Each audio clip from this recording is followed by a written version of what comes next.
इस वीडियो में हम देखेंगे इलेक्ट्रॉनिक कॉन्फ़िगरेशन के बारे में। सबसे पहले 1 से 30 तक के एलिमेंटों का हमें इलेक्ट्रॉनिक कॉन्फ़िगरेशन आना चाहिए, तभी जाकर हमें केमिस्ट्री क्लियरली समझ में आएगी। तो उसके लिए हमें 1 से 30 तक एटॉमिक नंबर याद होना चाहिए। और इलेक्ट्रॉनिक कॉन्फ़िगरेशन के लिए सबसे पहले इलेक्ट्रॉनिक एनर्जी लेवल के बारे में हम देखेंगे। इलेक्ट्रॉनिक एनर्जी लेवल जो होता है स्टार्टिंग में यहाँ पर 1s लिखते हैं, 1s, फिर यहाँ पर 2s, फिर यहाँ पर 2p, उसके बाद यहाँ पर 3s लेंगे। 3s के बाद यहाँ पर जो आएगा वो आ जाएगा 3p और यहाँ पर लेंगे 3d। उसके बाद में यहाँ पर 4s, 4p और यहाँ पर 4d। उसके बाद यहाँ पर आ जाएगा d के बाद 4f आ जाएगा। फिर अगली बार यहाँ पर 5s लेंगे, फिर यहाँ पर 5p लेंगे, फिर 5d और 5f। आगे लिखना चाहें तो यहाँ पर 6s, 6p, फिर 6d। इसके आगे लिखना चाहें तो हम यहाँ पर 7s और आगे भी लिख सकते हैं, लेकिन हमें इतनी ज़रूरत पड़ती नहीं है। नॉर्मली देखें, अब इसको फिल करना हो तो यहाँ से ऐसे क्रम होता है इसका, 1s, फिर यहाँ से 2s लेंगे, 2s के बाद 2p, 2p के बाद 3s आएगा। उसके बाद 3p लेंगे हम, 3p के बाद 4s लेते हैं, फिर यहाँ से हम 3d पाएंगे, 3d के बाद फिर यहाँ पर 4p, 4p के बाद फिर 5s। उसके बाद यहाँ पर 4d पे आ जाएंगे, 4d के बाद 5p, उसके बाद यहाँ पर 6x। सेम ऐसी प्रोसेस आगे चलता रहेगा। लेकिन इसके लिए सबसे पहले हमें सेल के बारे में जानना होगा। टोटल जो सेल होते हैं वो 4 होते हैं, K, L, M और N होते हैं। होने को तो बहुत सारे हो सकते हैं, लेकिन हम लोग जो क्राइटेरिया है पढ़ने की वो 4 तक ही अनिवार्य होता है। उसके आगे जो है हायर एजुकेशन में आता है। तो K, L, M, N। अब K की जो वैल्यू होती है यहाँ पर वो हमें चेक करना है कितनी होती है, L के लिए कितना होता है और M के लिए कितना होता है और N के लिए इलेक्ट्रॉन कितने होते हैं। उसके लिए क्या होता है कि इसका एक फॉर्मूला होता है एनर्जी लेवल निकालने के लिए, 2n²। n की वैल्यू यदि मैं 1, 2, 3, 4, 5 जहाँ तक भी रखना चाहे रख सकते हैं, लेकिन हमें केवल 4 का ही मान निकालना है। तो n की वैल्यू यदि 1 पुट करते हैं तो 2 × 1 का स्क्वायर, 1 का स्क्वायर 1, 2, तो यहाँ पर 2 हो जाएगा। यदि n की वैल्यू 2 पुट करते हैं तो 2 का स्क्वायर 4, 4 2 8 हो जाएगा। यदि n की वैल्यू 3 पुट करते हैं तो 3 का स्क्वायर 9, 9 2 18। 4 पुट करेंगे, 4 का स्क्वायर 16, 16 2 जो हो जाएगा यहाँ पर 32 हो जाएगा। फिर अगली बार यदि 5 पुट करते हैं तो आगे 5 का स्क्वायर 25 2 50 हो जाएगा। 6 यदि हम पुट करते हैं तो 6 का स्क्वायर 36 2 72। तो यहाँ पर जो हमारी एनर्जी लेवल का निकालने का तरीका हुआ। अब इसमें K, L, M, N, K की वैल्यू जो है यहाँ पर हम लिखेंगे, जैसे 1 पुट करने पर 2 आया था तो यहाँ पर 2 हो जाएगा, मतलब K सेल में 2 इलेक्ट्रॉन, L में 8, M के लिए 18 और N के लिए 32। इसके अनुसार हमें इलेक्ट्रॉनिक कॉन्फ़िगरेशन करना होता है। उससे पहले हमें सब सेल के बारे में भी जानकारी होना चाहिए। टोटल 4 सब सेल होते हैं, S, P, D, F। अब S में मैक्सिमम हम 2 इलेक्ट्रॉन भर सकते हैं, इससे ज़्यादा नहीं भर सकते, कम भर सकते हैं। P में जो होता है मैक्सिमम 6 एंड D में 10 और F में 14। इससे कम इलेक्ट्रॉन फिल कर सकते हैं, इससे ज़्यादा इलेक्ट्रॉन फिल नहीं कर सकते, इसको ध्यान रखना है। जैसे मैं सबसे पहले हाइड्रोजन के बारे में बात करूं, हाइड्रोजन का एटॉमिक नंबर 1 होता है। इस वीडियो में हम इलेक्ट्रॉनिक कॉन्फ़िगरेशन के साथ साथ बैलेंसी भी देखते जाएंगे। जैसे मान लीजिए हाइड्रोजन है, हाइड्रोजन का एटॉमिक नंबर 1 होता है। यदि इसका इलेक्ट्रॉनिक कॉन्फ़िगरेशन करें तो 1s1 हो गया। आउटर सेल में 1 इलेक्ट्रॉन है, मतलब इसकी बैलेंसी जो होगी वो 1 होगी। हम साथ साथ बैलेंसी भी लिखते चलेंगे, बैलेंसी जो होगी इसकी वो 1 हो जाएगी। यदि मैं हीलियम लेता हूँ तो हीलियम का एटॉमिक नंबर 2 होता है और इसका इलेक्ट्रॉन यदि इसमें भरेंगे तो पूरी तरह से फुलफिल हो जाएगा। मतलब इसमें 2 पहले से ये या तो 2 आ जाए या तो 8 आ जाए या 18 आ जाए, तो इसका मतलब उसका ऑक्टेल पहले से कंप्लीट होता है, तो उसकी बैलेंसी 0 होती है। मतलब इसकी बैलेंसी जो होगी 0 होगी, क्योंकि ये नोबेल गैस है और जितने भी नोबेल गैस होता है वर्ग नंबर 18 में आता है, मतलब ग्रुप नंबर 18 में आते हैं वो सब के सब। Helium, neon, xenon, radon, argon, ये सब के सब ग्रुप नंबर 18 के एलिमेंट होते हैं। थर्ड नंबर जो आएगा लिथियम, लिथियम का एटॉमिक नंबर 3 होता है, परमाणु क्रमांक। अब इसको यदि ब्रेक करते हैं तो लिखेंगे 1s2 और 2s1। आउटर सेल में 1 इलेक्ट्रॉन आ गया, मतलब इसका यदि मैं आपसे पूछूं कि बैलेंसी क्या होगा, तो आउटर सेल में जो इलेक्ट्रॉन होता है मेटल के अंदर, मेटल में यदि 1, 2, 3 आ जाए, मेटल का पहचान भी करना हो, तो यदि उसकी आउटर सेल में 1, 2 या 3 इलेक्ट्रॉन आता है, मतलब वो उसकी बैलेंसी कहलाएगी। मतलब लिथियम की बैलेंसी हम बोल सकते हैं कि 1 होगा। लिथियम के बाद जो होगा बेरिलियम, बेरिलियम का एटॉमिक नंबर 4 होता है और 1s2। इसको ब्रेक करेंगे इलेक्ट्रॉनिक कॉन्फ़िगरेशन में तो ये 2s2 हो जाएगा। और आउटर सेल में कितने इलेक्ट्रॉन है, इसके 2 हैं, मतलब इसकी बैलेंसी 2 होगी, समझता 2 होगी। बोरोन के जो एटॉमिक नंबर होता है वो 5 होता है। अब 1s2, 2s2, और फिर अगले में 2p1 और लास्ट में इलेक्ट्रॉन कितना आ रहा है इसका, इसके अंदर 3 आ रहा है, तो मतलब इसकी वैलेंसी जो होगी 3 होगी। बोरॉन के बाद आता है कार्बन। कार्बन का एटॉमिक नंबर 6 होता है, 1s2 2s2 और 2p2। इसको ऐड कर सकते हैं, 2 2 4 2 6 हो गया। आउटर सेल में 4 इलेक्ट्रॉन आ गए। यदि इसकी बैलेंसी निकालना चाहें, वैसे कार्बन जो होता है नॉन मेटल होता है, लेकिन केवल कार्बन जो आउटर सेल में 4 इलेक्ट्रॉन कभी भी आ जाए, सिलिकॉन का आ जाएगा या अब जैसे सिलिकॉन का आ गया, जैसे सिलिकॉन का 14 होता है, तो वो जो है नॉन मेटल भी नहीं होता और मेटल भी नहीं होता है, उसको हम लोग मेटलॉइड बोलते हैं, उपधातु बोलते हैं। कार्बन के भी लास्ट में 4 आ रहा है, तो हम इसको ये नहीं बोल सकते कि ये मेटलॉइड है, क्योंकि इसकी पूरी प्रॉपर्टी जो होती है नॉन मेटल से मैच करती है, इसलिए नॉन मेटल में कार्बन आता है। अब इसमें इसकी बैलेंसी हम चेक करें तो इसकी बैलेंसी भी 4 होती है। यदि मैं इसको 4 में से 4 -8 कर दें तो -4, मतलब इसकी बैलेंसी 4 कहलाएगी, -4 कहलाएगी। अब यदि हम नाइट्रोजन लेते हैं तो नाइट्रोजन का एटॉमिक नंबर 7 होता है। इसको ब्रेक करेंगे 2,5 में ब्रेक होगा। अब मतलब लास्ट में 5 आ रहा है, तो पहले मैं बैलेंसी इसका बता दूँ तो 5 में से 8 माइनस करेंगे तो इसकी बैलेंसी आएगी -3। इसका इलेक्ट्रॉनिक कॉन्फ़िगरेशन करें तो 1s2 2s2 2p3 3 2 5 2 7। इसके लास्ट में कितने इलेक्ट्रॉन आ रहे हैं, 5 आ रहे हैं, इसकी बैलेंसी होगी -3। 5 में से 8 घटाएंगे -3 हो जाएगा। ऑक्सीजन की बात करें तो ऑक्सीजन का एटॉमिक नंबर 8 होता है और इसको इलेक्ट्रॉनिक कॉन्फ़िगरेशन में यदि ब्रेक करते हैं तो 1s2 2s2 और 2p4। अब इसको ऐड करेंगे 4 2 6 2 8 हो जाएगा। इसकी बैलेंसी यदि हम बताना चाहें तो आउटर सेल में इसके 6 इलेक्ट्रॉन है, तो 6 - 8 कर देंगे, इसकी बैलेंसी हो जाएगी -2। अब यदि हम फ्लोरीन की बात करें तो फ्लोरीन का एटॉमिक नंबर 9 होता है और इसको ब्रेक करेंगे 2,7 में होता है, वो बाद में मैं इधर क्लियर कर दूंगा। तो इसको मैं यदि इलेक्ट्रॉनिक कॉन्फ़िगरेशन में ब्रेक करता हूँ तो 1s2 2s2 एक इसमें बढ़ा देंगे 2p5। टोटल एलिमेंट के टोटल इलेक्ट्रॉन कितने हो गए, 2 2 4 5 9 हो गया। अब यदि इसकी बैलेंसी निकालना चाहे, आउटर सेल में कितने इलेक्ट्रॉन, 7 है ये, और 7 में से यदि मैं 8 माइनस करता हूँ तो इसकी बैलेंसी आ जाएगी -1।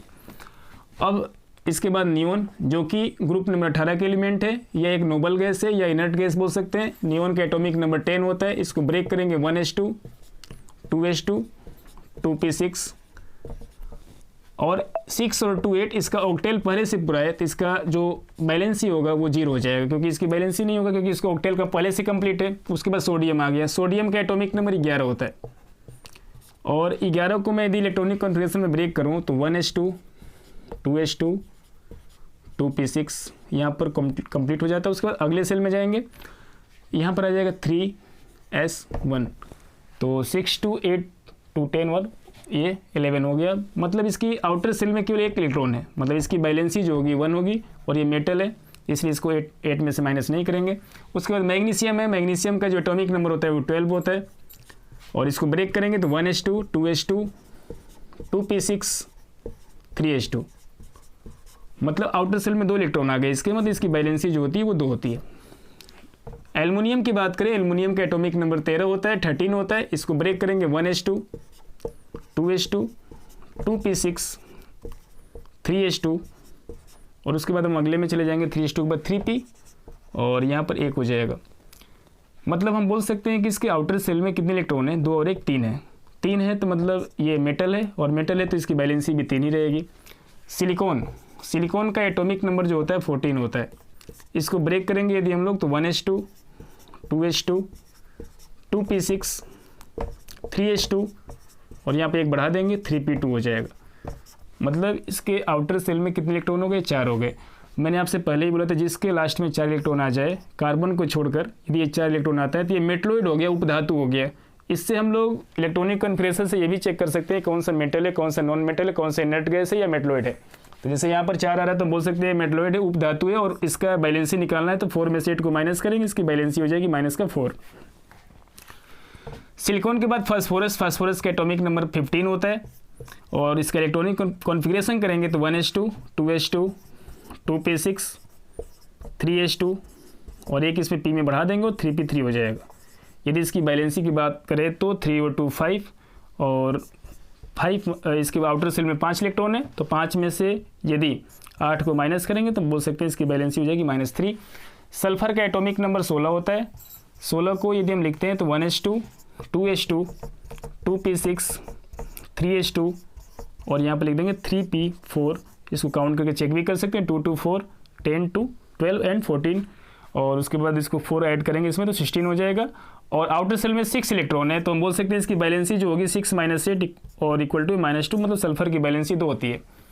क्लोरीन जो होता है 17 नंबर, इसका एटॉमिक नंबर 17 होता है। इसको ब्रेक करेंगे ऐसे जेन्युइन तरीके से, 287 होगा, और इसकी बैलेंसी निकालना चाहें हम तो बैलेंसी 7 - 8 करेंगे तो इसकी बैलेंसी हो जाएगी -1, और इसका इलेक्ट्रॉनिक कॉन्फ़िगरेशन लिखना चाहें हम तो लिख सकते हैं 1s2 2s2 2p6, फिर यहाँ पर 3s2 2 2 4 10 2 12, और यहाँ पर अगली बार 3p इसके ऊपर 5 हो जाएगा, मतलब आउटर सेल में 7 इलेक्ट्रॉन, 7 - 8 बैलेंसी -1। यदि मैं बात करूँ आर्गन की, तो आर्गन का एटॉमिक नंबर जो होता है 18 होता है, 18 होता है, और इसको यदि ब्रेक करते हैं तो 2 8 8 में ब्रेक होता है ये, मतलब इसके आउटर सेल में एक भी इलेक्ट्रॉन नहीं बचेगा। ये बैलेंसी कन्फर्म है कि यहीं से 0 आएगी इसकी, क्योंकि ये नोबल गैस है, इनर्ट गैस है, वर्ग नंबर 18 के एलिमेंट है ये। और यदि इसका इलेक्ट्रॉनिक कॉन्फ़िगरेशन करेंगे तो 1s2 2s2 2p6 3s2 और 3p6। इलेक्ट्रॉनिक कॉन्फ़िगरेशन से भी पता चल रहा है कि इसके लास्ट में एक भी इलेक्ट्रॉन नहीं है। उसके बाद आता है पोटेशियम। पोटेशियम का एटॉमिक नंबर जो होता है 19 होता है, 19 होता है, और इसका यदि इलेक्ट्रॉनिक कॉन्फ़िगरेशन निकालेंगे तो 1s2 2s2 2p6 3s2 फिर 3p6, इसके बाद हम 4s में चले जाएंगे। 4s1 होता है, 2 2 4 10 2 12, और यहाँ पर 6 18 और 1 19, लास्ट में 1 हो गया, मतलब हम बोल सकते हैं इसकी बैलेंसी जो होगी संयोजकता होगी, आउटर सेल में 1 इलेक्ट्रॉन है तो इसकी बैलेंसी भी 1 होगी। नेक्स्ट नंबर पर आता है 20 नंबर पर कैल्शियम आता है। कैल्शियम का एटॉमिक नंबर 20 होता है, और 20 का इलेक्ट्रॉनिक कॉन्फ़िगरेशन करेंगे तो 1s2 2s2 2p6 3s2 3p6, और फिर हम लिखेंगे 4s2, मतलब टोटल ऐड करेंगे 20 हो जाएगा। और इसकी बैलेंसी की बात करें तो इसके आउटर सेल में 2 इलेक्ट्रॉन है तो इसकी बैलेंसी जो जाएगी वो 2 हो जाएगी।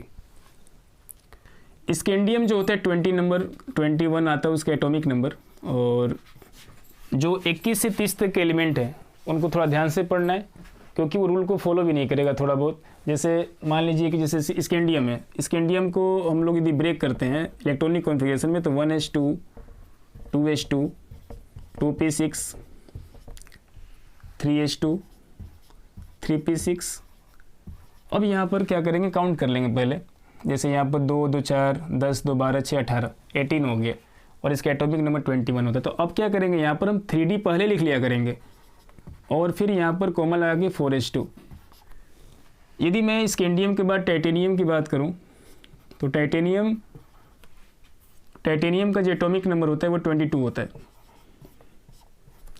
अब इसको ब्रेक करेंगे यदि तो 1s2 2s2 2p6, काफ़ी सिंपल है प्रोसेस, ध्यान रखना है इसमें केवल 3s2 3p6, और यहाँ पर एक और बढ़ा दीजिए, अब 3d2 कर देंगे, और ये 4s2 चलता रहेगा ऐसे।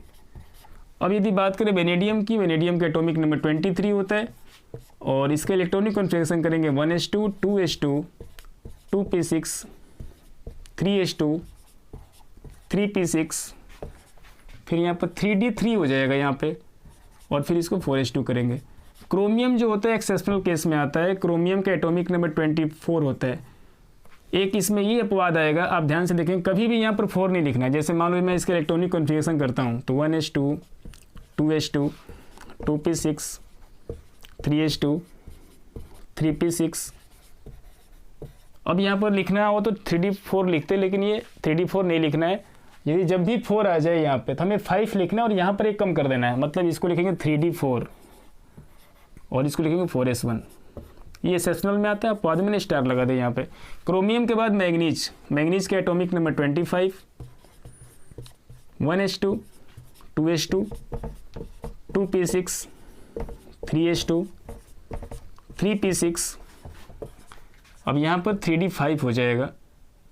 यहाँ पर जैसे मैंने 4s1 किया था तो यहाँ पर 5 करना था हमें, ये 5 हो गया, काउंट करेंगे तो ये 24 आ जाएगा। फिर अब यहाँ पर हम 5 लिखेंगे और फिर इसमें एक बढ़ा देंगे फिर से 4s2, और फिर वही कंडीशन आगे बढ़ाते जाएंगे। मैंगनीज 25, आयरन का होता है 26, तो आयरन का 26 हो गया। 1s2 2s2 2p6 3s2 3p6, और यहाँ पर 3D6 हो जाएगा और यहाँ पर हो जाएगा 4s2। आयरन के बाद जो होता है कोबाल्ट जो हो जाएगा 27 और इसको हम ब्रेक करेंगे 1s2 2s2 2p6 3s2 3p6 3d6 t7 हो जाएगा। एक बढ़ा देंगे क्योंकि डी को हम 10 तक ले सकते हैं और यहाँ पर 4s2। उसके बाद निकिल आ जाएगा, nickel 28 1s2 2s2 2p6 3s2 3p6 और यहाँ पर हो जाएगा 3d8 और 4s2। अगला जो आएगा हमारा जो आएगा निकिल के बाद आएगा कॉपर और इसमें ये ध्यान रखना है ये भी एसेसमेंट केस में आता है, अपवाद में आएगा 29 है ये। अब इसको ब्रेक करेंगे 1s2 2s2 2p6 3s2 3p6 और यहाँ पर हो जाएगा 3d9, लेकिन हम 9 नहीं लिखना है हमें। जैसे यहाँ पर 3d4 आया था 4 नहीं लिखना था, 9 आएगा 9 नहीं लिखना है, इसमें 10 लिखना है और एक यहाँ से कम कर देना है, ये हो जाएगा 4s1। इसका भी मैं स्टार लगा देता हूँ इसके ऊपर। फिर जिंक का जो होता है एटॉमिक नंबर 30 होता है, तो 1s2 2s2 2p6 3s2 3p6 3d10 and 4s2। इस तरह से हमने ये देखा कि 1 से 30 तक का इलेक्ट्रॉनिक कॉन्फ़िगरेशन।